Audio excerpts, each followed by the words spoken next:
Hello class third, you all are warm welcome in your English class. Hope you all are doing good and revising the chapter properly. In previous chapter we have discussed about the great woman of Mewar, Panna Dhai. She sacrificed her own child life and saved the life of Uday Singh. In this chapter we are going to study about Isaac Newton. Chapter number 2 Isaac Newton. बच्चों, आज इस chapter में हम Newton के बारे में पढ़ेंगे। Newton क्या थे? एक बहुत बड़े वैज्ञानिक थे। Isaac Newton was born in England in 1643. He formed the theory of gravity. He also made a very important discovery called the three laws of motions. Sir Isaac Newton contributed significantly to the field of science. So here बच्चों, इनका जन्म, Newton का जन्म कहाँ हुआ था? England में हुआ था, ईयर 1643 में। इन्होंने बच्चों थ्योरी फॉर्म की थी, थ्योरी ऑफ ग्रेविटी और थ्री लॉज ऑफ मोशन, जो आप अपने सीनियर क्लासेस में पढ़ेंगे। चलिए पढ़ते हैं story which is related to Isaac Newton की एक बार उनके दोस्त उनके घर में आए तो उन्होंने क्या देखा। बहुत ही फनी स्टोरी है, उनके कैरेक्टर को दर्शाती स्टोरी है कि being a great scientist, being a great mathematics, कहीं ना कहीं वो थोड़े बहुत स्टूपिड और सिली भी थे। Isaac Newton was a great mathematician and a scientist. Isaac Newton बहुत बड़े महान गणितज्ञ थे और वैज्ञानिक थे।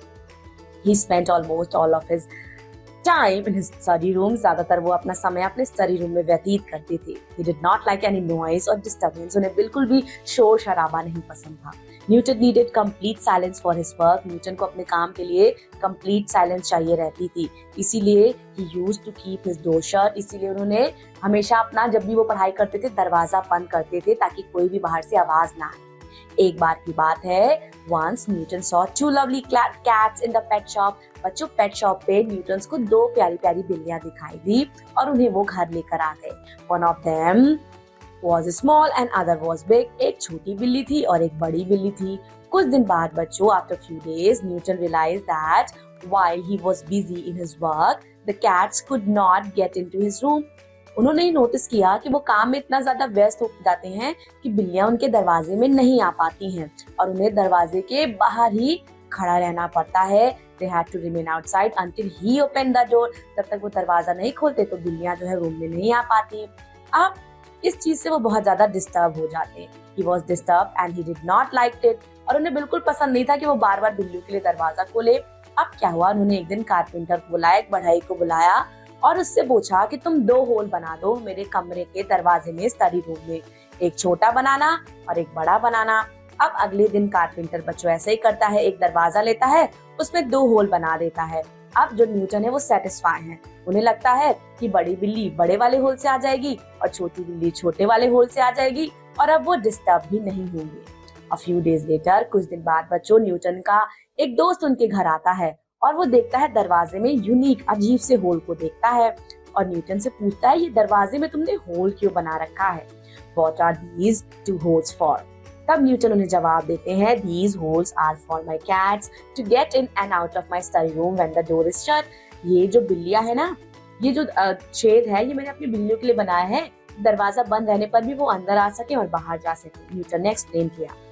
His friend now wanted to know why there were two holes of different size. और उन्होंने बोला कि ये different size का होल क्यों है?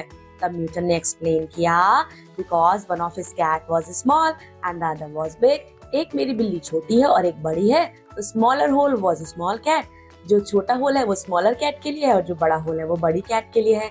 ऐसा सुनते ही जो न्यूटन के दोस्त थे वो हंस पड़े, हंसी के ठहाके लेने लगे और उन्होंने बोला, my dear Newton, can the smaller cat not come from the bigger hole? क्या जो छोटी बिल्ली है वो बड़े होल से अंदर नहीं आ सकती थी क्या? You don't need two holes at all. तुम्हें दो होल्स की जरूरत ही नहीं थी. न्यूटन कुछ देर तक सोचते हैं और वो खुद भी हंसने लगते हैं अपने इस स्टूपिड बेवकूफी भरे फैसले पर. Yet he was a great scientist. इसमें कोई दो राय नहीं है कि वो बहुत बड़े महान वैज्ञानिक थे, लेकिन ये इंसिडेंट दिखाता है कि वो थोड़े बहुत सिली भी थे. And when he used to get totally engrossed in work that he failed to understand, कभी कभी वो काम में इतना ज्यादा विलीन हो जाते थे कि वो एकदम उनका माइंड क्या हो जाता था, माइंड एब्सेंट हो जाता था। बच्चों, कभी कभी हमारा माइंड एब्सेंट रहता है, हम सोच कुछ रहे होते हैं, अगर कोई हमसे कुछ बोलता है तो हम उस चीज को समझते नहीं है। क्या इतना कभी कभी एब्सेंट माइंडेडनेस में हम सिली हरकतें कर देते हैं, और ये नॉर्मल बच्चों, ये किसी के साथ भी होता है। कभी कभी आप भी कुछ ना कुछ ऐसे जरूर सिली हरकतें करते होंगे। It is absolutely normal, we are human beings, हमसे ये सिली और स्टूपिड चीजें होती रहती हैं। So that's all about Sir Isaac Newton। हमने देखा कि वो कितने महान व्यक्ति थे, कितने ग्रेट वैज्ञानिक मैथमेटिशियंस थे, और उसके साथ साथ हमने एक इंसिडेंट समझा जिसमें हमें पता चला कि वो थोड़ी बहुत स्टूपिड हरकतें भी करते थे। So that's all about this class. Revise the chapter, learn all about Sir Isaac Newton। मैं आपसे मिलूंगी आपकी अगली इंग्लिश क्लास में। Till then, take care, bye bye।